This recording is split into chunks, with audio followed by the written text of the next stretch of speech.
We are beginning the discussion of electrical properties of heart, out of which the very first topic and foremost important topic in electrophysiology is the action potentials of a normal ventricular myocyte and a pacemaker cell.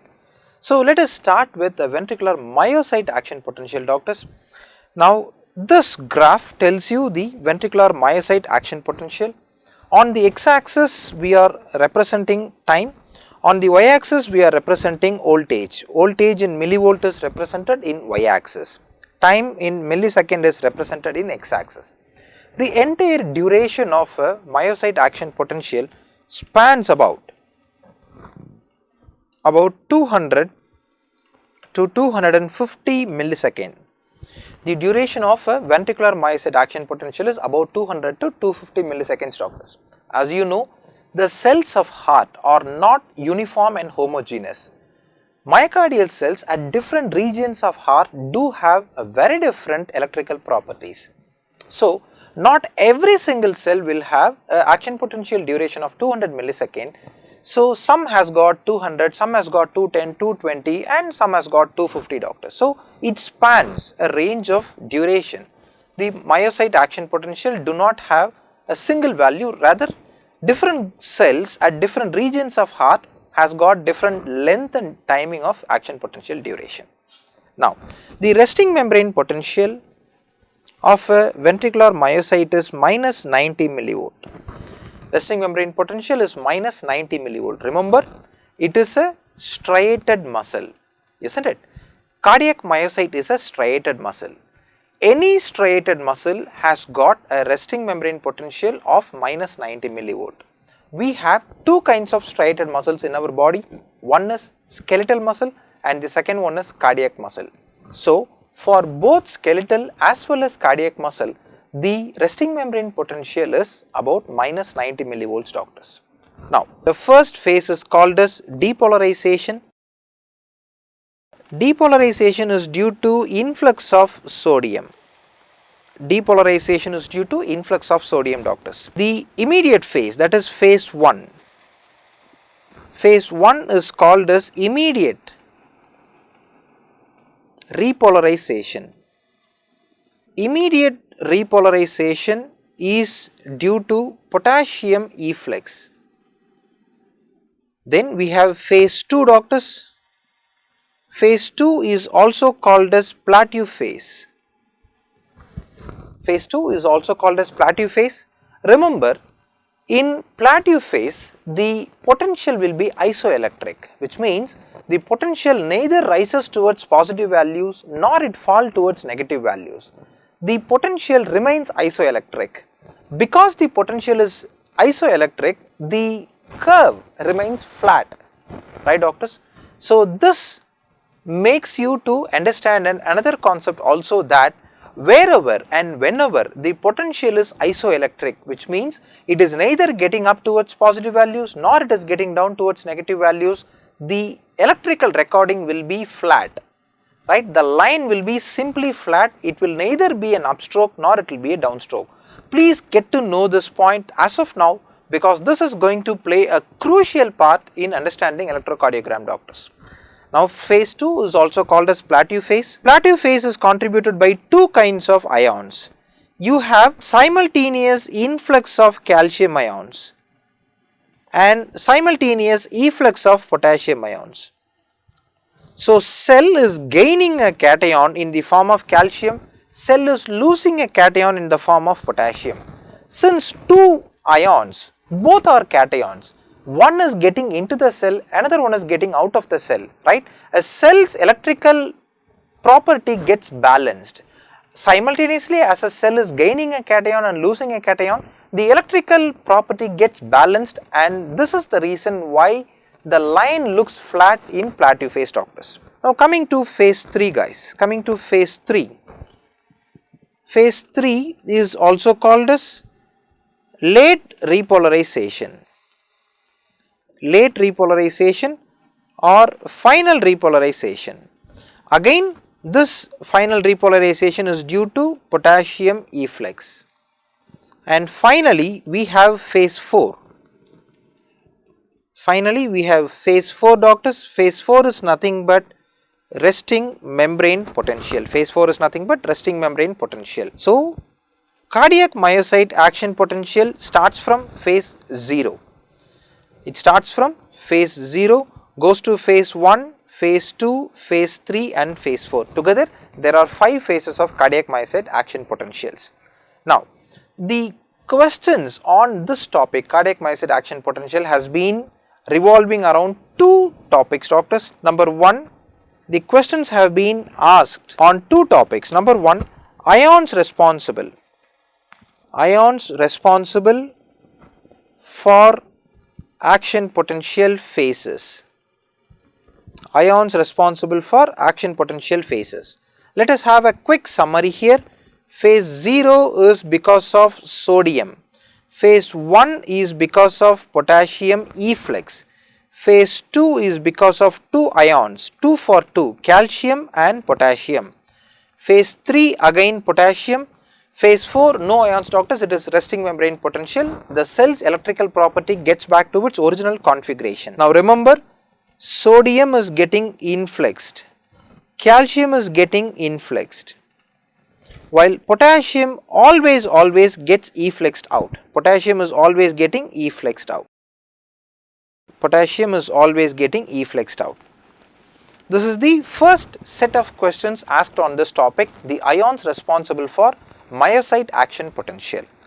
Now, moving on to the second important topic, we have the drugs, antiarrhythmic drugs, that is influencing cardiac myocyte action potentials. So, let us move on to the next topic, that is antiarrhythmic drugs, doctors. Influencing heart, thereby prevents cardiac cells from getting into arrhythmogenic state. So, we have the cardiac myocyte action potential morphology, doctors. We know we have phase 0, phase 1, phase 2, phase 3 and phase 4. Now remember, the drugs that acts on these phases are, the mnemonic is 1, 4, 3, right? The mnemonic is 1, 4, 3, doctors. 90s kids will be knowing what is 1, 4, 3, right? If some of you happens to be growing around the 90s kids, so you must be familiar with these words also. If not, also get to know this. 143 stands for I love you, right? 1, I, love, 4 letters, LOVE, 4 letters, U, 3 letters, YOU, right? So 143 is the mnemonic for antiarrhythmic drugs for a cardiac myocyte action potential graph. So what is 1? So let us take up class 1, doctors. Class 1 antiarrhythmics. As the name implies, class 1 antiarrhythmic drugs acts on phase 0. Class 1 antiarrhythmics acts on phase 0. We have 3 classes of drugs, class 1A, class 1B and class 1C. Class 1A stands for procainamide and quinidine. Class 1B stands for lidocaine and mexiletine. Class 1C, flecainamide and propafenone. So if you look at these drugs, doctors, they starts with letters and the second drug comes with the subsequent letter, P followed by Q, isn't it? So you have P followed by Q, you have L followed by M. So procainamide and quinidine are class 1A antiarrhythmics, lidocaine and mexiletine are class 1B antiarrhythmics, flecainamide and propafenone are class 1C antiarrhythmics. Remember, all class 1 antiarrhythmics do have a blockage of sodium channels. Their prime action is by blocking voltage gated sodium channels. Voltage gated sodium channels, doctors. Class 1 antiarrhythmics are sodium channel blockers. Okay, and remember, class 1 antiarrhythmics acts on phase 0. Class 1 antiarrhythmics acts on phase 0. Now coming to class 4 antiarrhythmics. Class 4 antiarrhythmics are calcium channel blockers. Remember, calcium enters into a cardiac myocyte during phase 2 of action potential. So, class 4 antiarrhythmics acts on phase 2 or plateau phase. Phase 2 or plateau phase, doctors. Remember, class 4 antiarrhythmics acts on phase 2 or plateau phase of cardiac myocyte action potential. They are nothing but calcium channel blockers. What are the drugs that are involved in blocking calcium channel, thereby causing antiarrhythmogenic property? Number 1, verapamil and diltiazem. Verapamil and diltiazem are the drugs that are calcium channel blockers acting on phase 2 of cardiac myocyte action potential, preventing arrhythmiogenesis. That is class 4, doctors. Coming to class 3 antiarrhythmics. Class 3 are potassium channel blockers. Potassium channel blockers. Now remember, potassium efflux happens at 3 phases. Phase 1, phase 2, phase 3. All 3 phases do have potassium efflux causing hyperpolarization of a cell. Isn't it, doctors? Now, the class 3 antiarrhythmics do not act significantly on phase 1 and phase 2, right? The major action of potassium channel blockers are seen in phase 3. Phase 3 of action potentials. Now, the reason why potassium channel blockers do not act primarily on phase 1 and phase 2 is, doctors, remember, the potassium efflux happening during phase 1 and phase 2 are by very different channels, and they are not voltage gated potassium channels as that is happening in phase 3 of action potential. So, potassium channel blockers primarily targets voltage gated potassium channel that significantly opens during phase 3 of cardiac myocyte action potential, which is why out of all the options given in your question, if the question is asking on the timing of action of potassium channel blockers or class 3 antiarrhythmics, go for phase 3 of action potential duration and nothing else. Okay. So, you have class 3 antiarrhythmics acting on phase 3 of cardiac myocyte action potentials. The drugs, what are the drugs involved in potassium channel blocking? The mnemonic is AIDS, doctors. Mnemonic is AIDS. A stands for amiodarone. I stands for ibutilide. D stands for dofetilide. S stands for sotalol. So, 4 drugs, right? Amiodarone, ibutilide, dofetilide, sotalol. AIDS. AIDS is the mnemonic for class 3 antiarrhythmics. So, doctors, if the question rolls around the antiarrhythmic drugs that is primarily influencing a ventricular myocyte action potential, you have to restrict your options to class 1, class 4 and class 3. That's it, doctors. Now, let us move on to pacemaker potentials. Coming to pacemaker potentials, guys, remember, we have a phase of pacemaker potential called as phase 4. Phase 4. Now, phase 4 is also called as diastolic depolarization. Phase 4 is also called as diastolic depolarization, which is also called as pacemaker prepotential.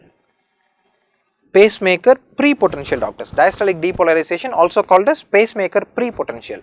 Now remember, the uniqueness and the most significant property of sinoatrial nodal cells or any pacemaker cell is autorhythmicity, isn't it? Which means these channels, these cells become excited without any external influences, right? Somehow they get depolarized by itself.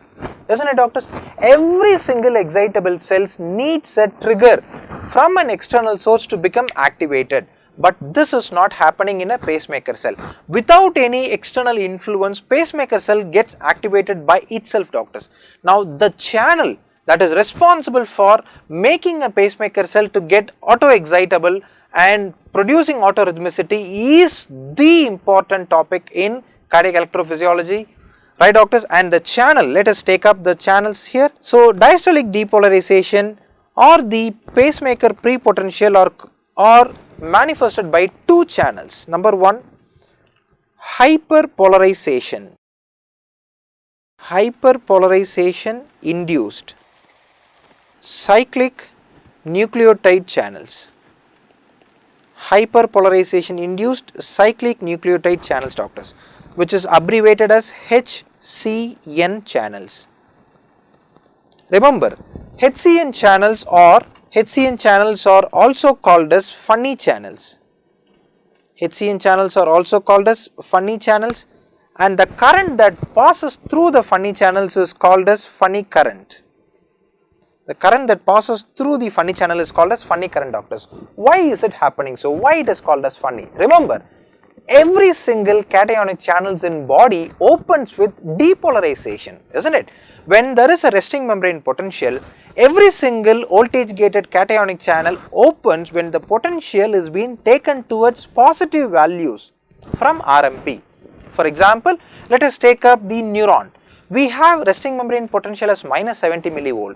The voltage gated sodium channels that causes depolarization of a neuron will open when the membrane potential reaches threshold, that is minus 55 millivolt. Remember, from minus 70 you need to get the membrane to minus 55. Good amount of positivity is needed to open voltage gated sodium channels. Similarly, voltage gated calcium channels opens at a very high positive values, about plus 20 or plus 30 millivolts. While every cationic channels in body tries to open up their gates with intracellular more positivity, this one guy, hyperpolarization induced cyclic nucleotide channel, opens their gates when the membrane potential falls below RMP, that is when the membrane is going towards hyperpolarization. As the name implies, it is nothing but hyperpolarization induced cyclic nucleotide channel. When the property of the channel and the opening of the gates was first identified, scientists found it extremely amusing. So those guys, without recognizing its importance and seriousness, they named it as funny channels, and the name still is in use, funny channels and funny current. If you consider the uniqueness and beauty of funny channels, right, just because these channels opens with hyperpolarization, every time a cell, a pacemaker cell reaches a hyperpolarization phase, automatically the gates open and it starts allowing cations to get inside the cell. Thereby cellular positivity gradually rises, cell becomes depolarized. This is exactly the mechanism behind autorhythmicity, autoexcitability, doctors. So the ions that travels through funny channels are two. Number one, sodium ion. Number two, potassium ions, right? Two ions travels via funny channels. Number one, sodium. Number two, potassium ions. Remember, hyperpolarization induced cyclic nucleotide channel allows two ions to pass in, sodium as well as potassium, the first channel, doctors. Now, the second channel responsible for diastolic depolarization and pacemaker prepotential is T-type calcium channels. T-type calcium channel, T stands for transient acting, doctors. T stands for transient acting, and the ion that allows that gets transported through this channel is calcium ion. So the question has been asked on two types. Number one, name the channels responsible for pacemaker prepotential or diastolic depolarization. You have to pick two channels. Number one, HCN channel. Number two, T-type calcium channel. Question number two, the ions responsible for pacemaker prepotential or diastolic depolarization. Three ions you need to pick. Number one, sodium. Number two, potassium. Number three, calcium. Three ions, doctors, but two channels. Three ions and two channels. Remember, three ions and two channels. Okay.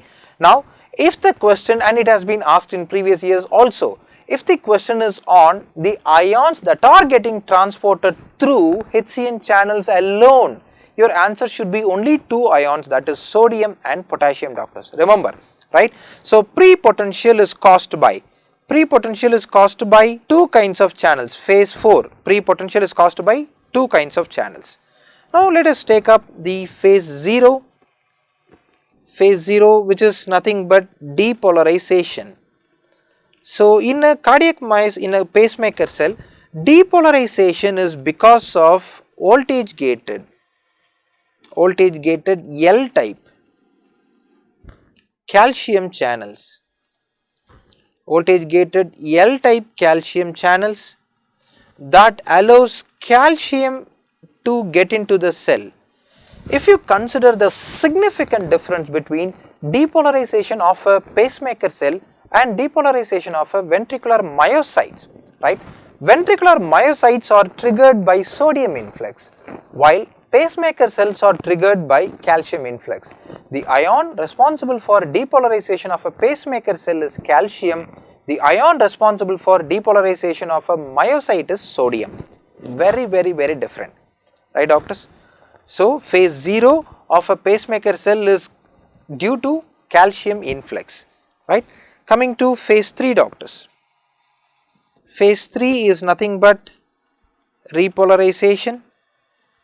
Repolarization is due to, as usual, potassium efflux. Good. And phase 4 is resting membrane potential. Phase 4 doctors is pre-potential, that is diastolic depolarization as well as pacemaker pre-potentials, right. So, this is how pacemaker potential differs from ventricular myocyte action potential doctors. Now, we are going to see two very important drugs, very important drugs regarding the pacemaker action potentials. The first drug is class 2 antiarrhythmics. Class 2 antiarrhythmics, which is nothing but beta blockers. For example, propranolol, metoprolols. Okay, what happens and what does beta blockers do to a heart? Now remember doctors, these sympathetic nerves, if you consider sympathetic nerves are extremely distributed at sinoatrial node. More sympathetics are seen in sinoatrial node, followed by AV node, followed by myocytes, atrial as well as ventricular myocytes, right. So, the hierarchy of sympathetic distribution is primarily to nodal cells, that is pacemaker cells, and secondary to myocytes. So, beta blockers are acting primarily on nodal cells rather than a myocyte. So, the action of beta blockers are predominantly seen and expressed on pacemaker cells such as sinoatrial node as well as AV node, followed by Purkinje cells, and then only then at the last beta blockers do have a little bit of influence on ventricular myocytes doctors. So, beta blockers produces decreased heart rate, and this and as well as they have anti-arrhythmogenic effect. Now, this anti-arrhythmogenic effect of beta blockers are executed on SA node primarily, followed by AV node, followed by Purkinje cells.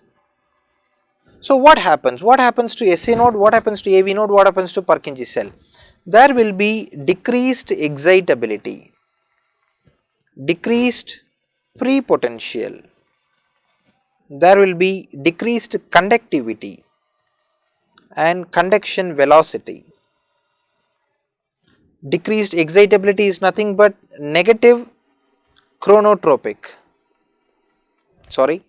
decreased excitability is nothing but negative bathmotropic, decreased conductivity is negative dromotropic. Decreased pre-potential doctors, this decreases slope of phase 4, decreases the slope of phase 4 pre-potential of cardiac pacemaker cells and not myocytes. So, the primary action of beta blockers are getting executed on pacemaker cells and conductive cells rather than a contractile myocyte, right doctors?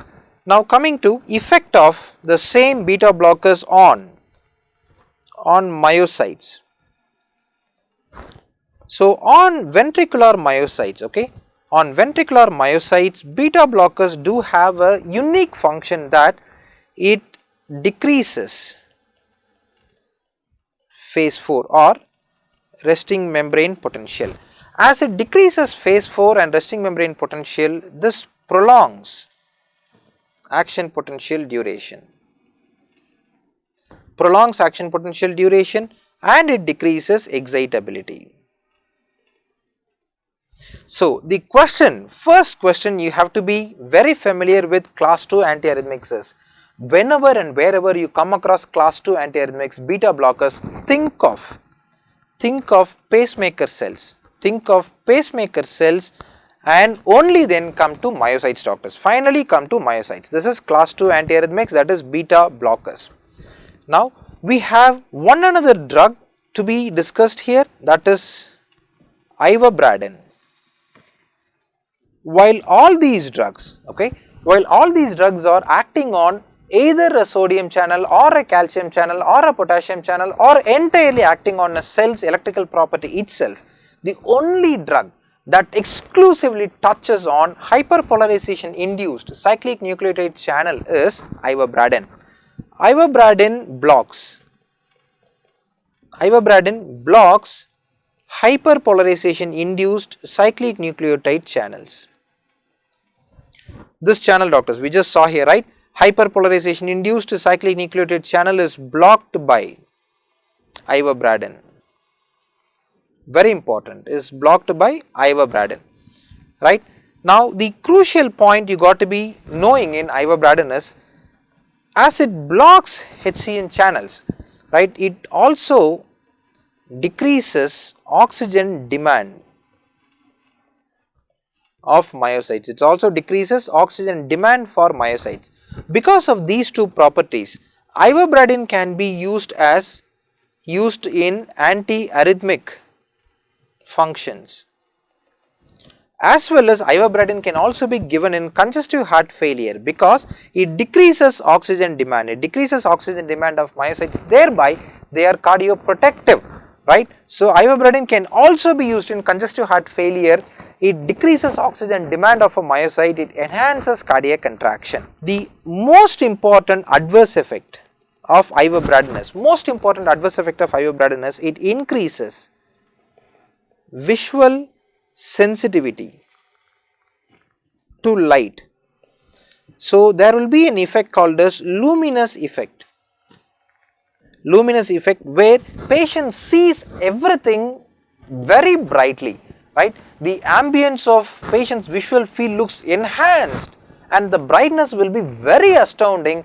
Reason is, the visual sensitivity to brightness is much increased. This one very important point, doctors, this is luminous effect of ivabradine. A very significant side effect of ivabradine is luminous effect, where patient sees everything very bright vision, doctors. So, this is ivabradine, okay. So, these are all the drugs that acts on ivabradine, as well as beta blockers are the drugs that acts on cardiac pacemaker cells predominantly rather than myocytes, right. So, these are the drugs you got to be very familiar, doctors. Now, the last drug, let us take up this question, doctors. The phases of ventricular muscle action potential are represented by the following letters. At which point on ventricular action potential the membrane is most dependent on calcium permeability. So, by looking at the graph, we can able to say this is a ventricular myocyte, and calcium entering into ventricular myocyte is only at plateau phase, doctors. It is only at plateau phase. So, without even looking at the option, we can able to be very sure that phase D must be the right answer for this question. So, you have point A, point B, point C and point D. The answer is point D, doctors, right. So, that completes our myocyte action potential as well as pacemaker cell action potential. The points you got to remember in the order of hierarchy is, doctors, you should be very familiar with ivabradine. Point number 1. You should be extremely familiar with hyperpolarization induced cyclic nucleotide channels, also called as funny channels, and the ions that enter through this channel is sodium and potassium. The second channel responsible for pacemaker potential is T-type calcium channels. Point number 3. Point number 4. The crucial difference between depolarization of a pacemaker cell and a myocyte is, while a pacemaker is driven by activity of calcium, Depolarization of pacemaker is driven by calcium influx, while depolarization of myocyte is driven by sodium influx. Right, doctors? These are all the points that you got to be very familiar in remembering myocyte as well as pacemaker cell action potential, doctors. That completes our first discussion. Thank you.